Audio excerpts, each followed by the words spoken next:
नमस्कार, मैं हूं संतोष पाठक और एक बार फिर से आप लोग देखना शुरू कर चुके हैं संतोष पाठक ऑफिशियल यूट्यूब प्लेटफॉर्म। और आज हमारे साथ एक बार फिर से जुड़ रहे हैं जाने-माने नेता, देश की सरकारों में कई महत्वपूर्ण मंत्रालयों की जिम्मेदारी संभाल चुके और बहुत कम लोगों को जानकारी होगी कि इस देश में एक बड़ा खेल आयोजन हुआ था, बतौर अधिकारी भी यशवंत सिन्हा जी ने उनको संभाला था।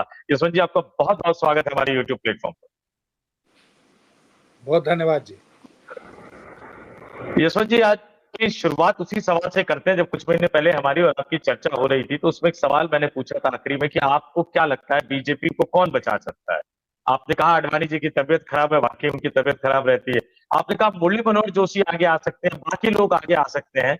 अब जोशी जी आगे आए, कॉकरोच जनता पार्टी का जो आंदोलन चला, पहले भी उन्होंने कहा और जब सरकार देर से जगी तो उसके बाद भी उन्होंने कहा।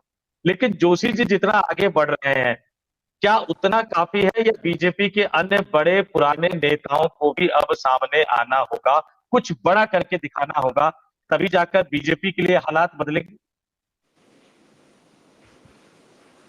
मैं आपको एक वाकया दिलाना चाहता हूँ। 14 में ये सरकार बनी और मोदी उस समय प्रधानमंत्री बने और अमित शाह उस समय पार्टी के अध्यक्ष थे, राष्ट्रीय अध्यक्ष। मुझे याद है कि उस समय जोशी जी के यहाँ ही एक मीटिंग हुई थी जिसमें आडवाणी जी भी थे और शांता कुमार जी थे, मैं था और हम चारों लोगों ने मिलके एक बयान जारी किया था जिसका काफ़ी तहलका मचा था, जिसमें हम लोगों ने पार्टी जिस तरह काम कर रही थी सरकार पर, उसमें सरकार नहीं आई थी, सरकार पर तो बहुत टिप्पणी हम लोगों ने नहीं की, लेकिन पार्टी के कार्यकलाप के ऊपर हम लोगों ने टिप्पणी की। फिर उसके बाद एक फॉलो अप हम लोगों ने बयान जारी किया, उसका भी काफ़ी असर पड़ा। उसके बाद फिर संघ परिवार इसमें कूद पड़ा और जो संघ के लोग थे उनके ऊपर, जैसे आडवाणी जी, जोशी जी, शांता कुमार जी, मैं तो संघ का स्वयंसेवक रहा नहीं हूँ, तो उन लोगों के ऊपर उन्होंने शायद दबाव बनाया होगा। तो उसके बाद ये जो अभियान था, एक तरह से मैं कहूँगा, वो वहीं रुक गया। लेकिन हम लोगों ने 2014-15 में ही ये समझ लिया था कि इन लोगों ने देश को एक दूसरी दिशा में ले जाने का इन लोगों का प्रयास हो रहा है, जो देश के लिए सही नहीं है। और इसी का नतीजा था कि मैंने 2018 आते आते हमने पार्टी से किनारा कर लिया। अब जोशी जी फिर एक्टिव हुए हैं, उन्होंने अपनी बात रखने का प्रयास किया है। कॉकरोच जनता पार्टी, नौजवानों का जो आंदोलन हुआ था उसको उन्होंने प्रत्यक्ष रूप से ही समर्थन दिया था। लेकिन अब सवाल ये है कि मोदी और शाह जी की जो टीम है उसके ऊपर इन चीज़ों का कितना असर पड़ रहा है। मैं मानता हूं कि अब असर नहीं पड़ रहा है। पार्टी के भीतर काफ़ी हमको लगता है कि एक निराशा का वातावरण है, नाराज़गी भी है, लेकिन वो मुखर नहीं हो रही है, क्योंकि भारतीय जनता पार्टी के जो लोग हैं, आप जानते हैं कि अनुशासन में रहने के आदी हैं और इसलिए वो मुखर नहीं हो पा रहे हैं। यही दिक्कत आज के दिन है, लेकिन निराशा, हताशा बहुत है।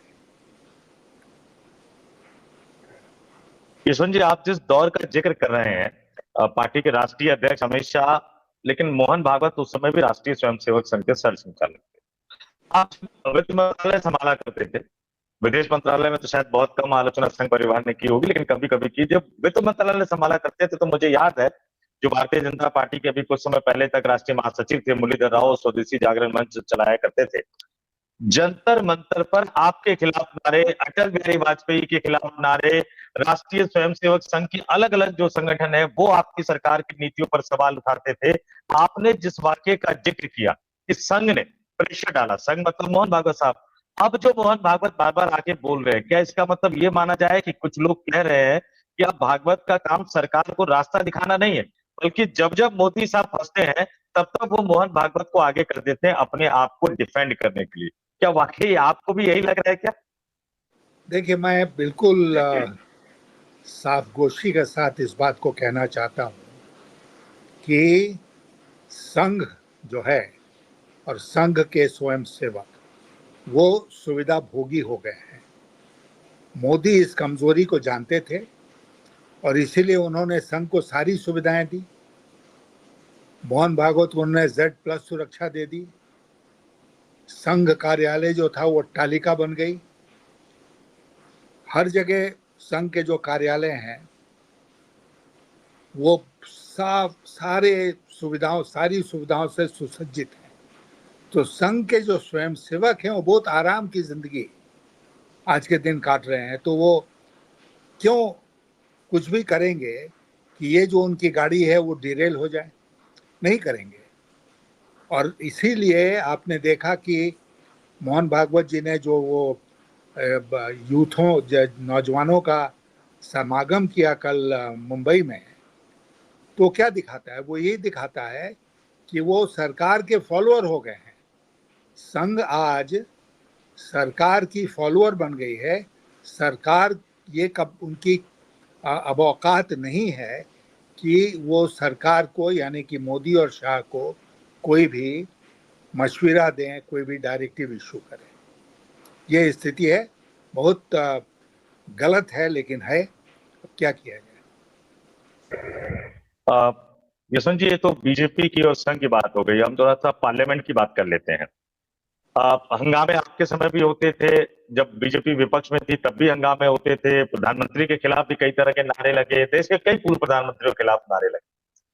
इस तरह का कभी कोई मौका आया जब विपक्ष ये कह रहा हो कि सरकार का नंबर 2, घोषित रूप से तो राजनाथ सिंह है, उपनेता है लोकसभा में, सरकार के नंबर 2 अमित शाह आए और ये बताए कि जहां हम बैठे हैं वहां से सिर्फ 30-40 मीटर की दूरी पर युवाओं पर लाठीचार्ज क्यों करेगा किया गया, पैलेट गन क्यों छोड़ा गया, आंसू गैस के गोले क्यों छोड़े गए? तो दो सवाल, इस अमित शाह डेली संसद तो जाते हैं, लेकिन वो सदन में जिद ठान के बैठे हुए कि तुम्हारे बुलाने पे थोड़ी आऊंगा मैं।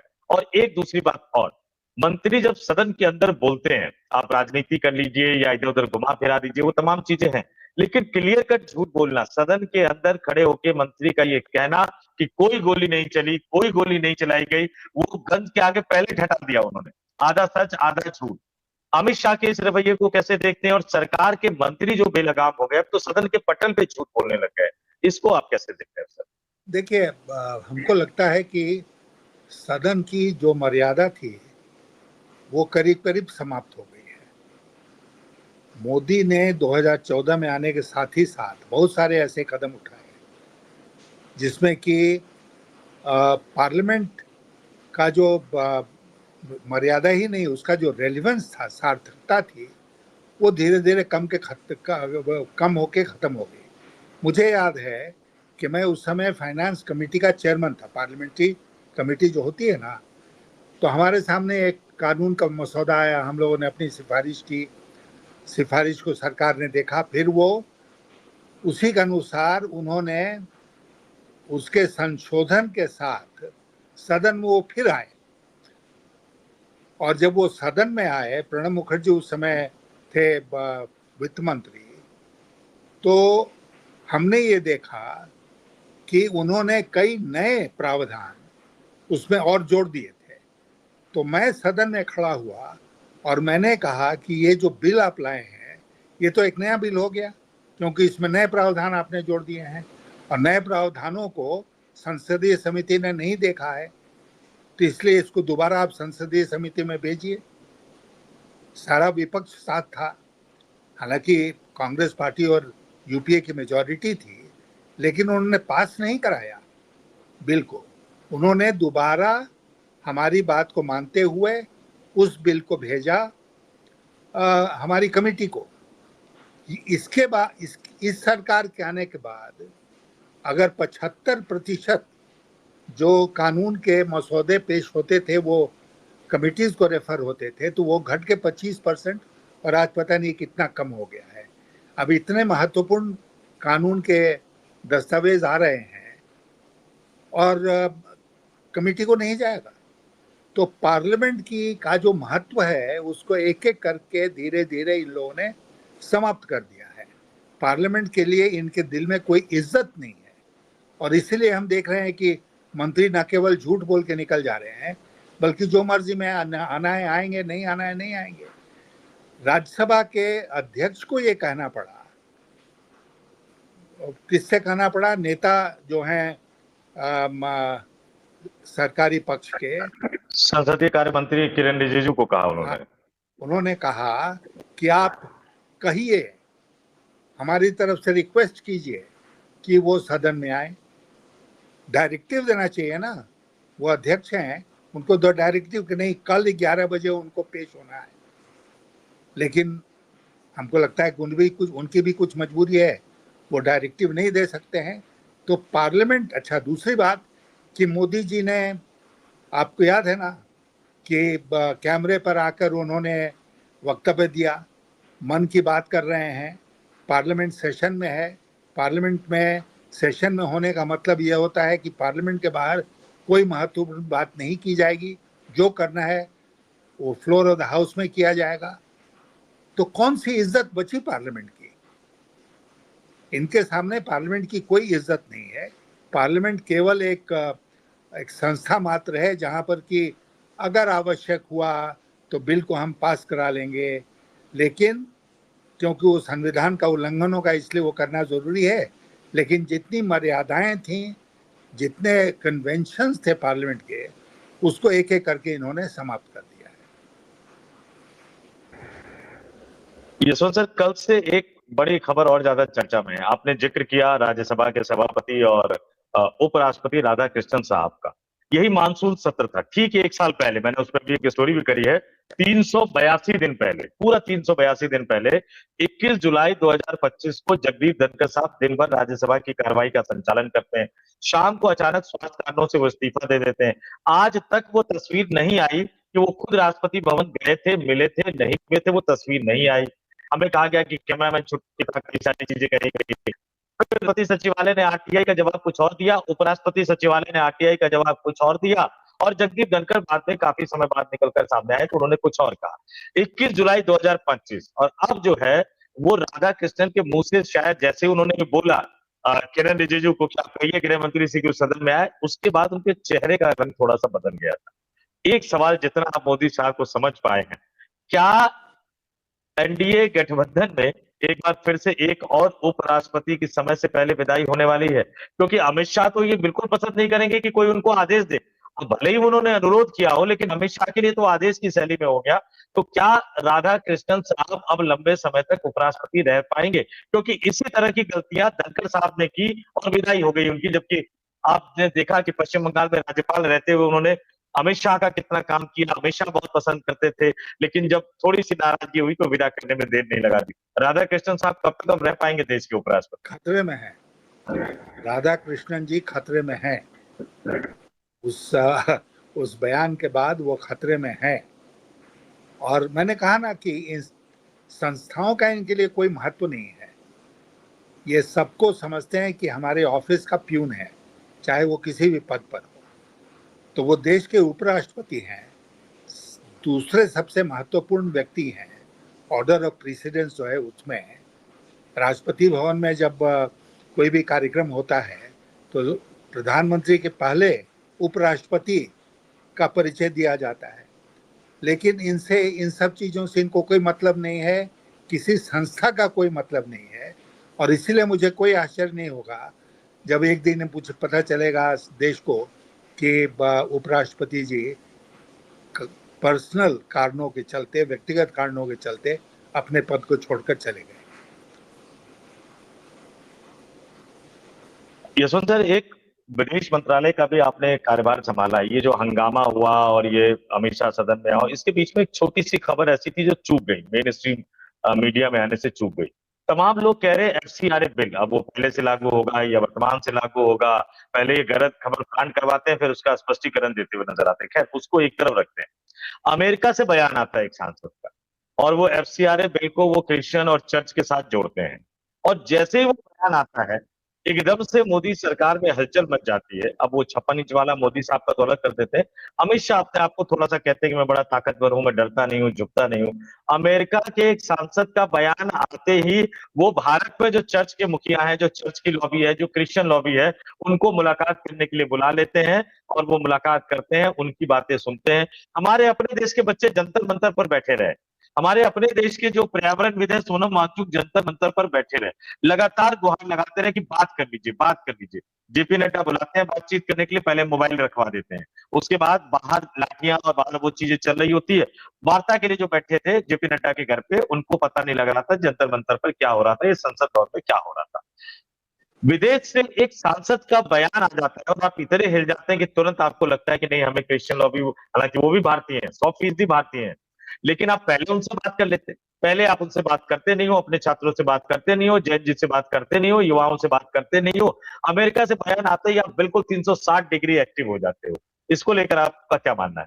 नहीं, मेरा स्पष्ट मत है इसमें कि ये सरकार जो है वो अमेरिका की गुलाम है। मोदी जी और शाह जी, अमित शाह जी अमेरिका की गुलामी करते हैं और वहाँ का सांसद हांका नहीं जाता है जैसे यहाँ के सांसद हांके जाते हैं। तो इसलिए उसका महत्व होता है। वहाँ कोई सांसद बोलता है तो उससे डर गए ये, और डर के अब आगे कार्रवाई कर रहे हैं। अब देखिए क्या होता है। लेकिन मैं मानता हूँ कि उसका विरोध और ज़्यादा मुखर हो रहा है अमेरिका में, क्योंकि उनको लगता है और सही लगता है कि क्रिश्चियंस को दबाने का एक और तरीका इन्होंने ढूंढ लिया है। अंग्रेजी में एक कहावत है, don't fix it if it ant broken. ये टूटा नहीं है तो उसको रिपेयर क्यों कर रहे हो। तो ये मोदी सरकार जो है, ये पिछले कितने वर्ष हो गए, 12 सालों में इन्होंने जो टूटा भी नहीं था उसके रिपेयर करने में लगे हुए हैं। FCRA बिल उसी का एक नमूना है। अब यशवंत सर, एक सवाल अब यहाँ उठ रहा है। भारत के इतिहास में 2024 का लोकसभा चुनाव पहला ऐसा लोकसभा चुनाव हम मान सकते हैं प्री पोल अलायंस के मामले में कि अपोजिशन को इतनी ज्यादा सीटें मिली हो। मतलब एक यूनाइट अपोजिशन को भारत के इतिहास में, डेमोक्रेटिक इलेक्शन के इतिहास में पहली बार इतनी सीटें मिली थी, 234 के आसपास। हमें नरेंद्र मोदी को अपने पूरे जीवन काल में, जब से वो संवैधानिक पद पर बैठे गुजरात के सीएम बनने के बाद से, पूरे जीवन काल में पहली बार अल्पमत की सरकार चलाने के लिए मजबूर होना पड़ा।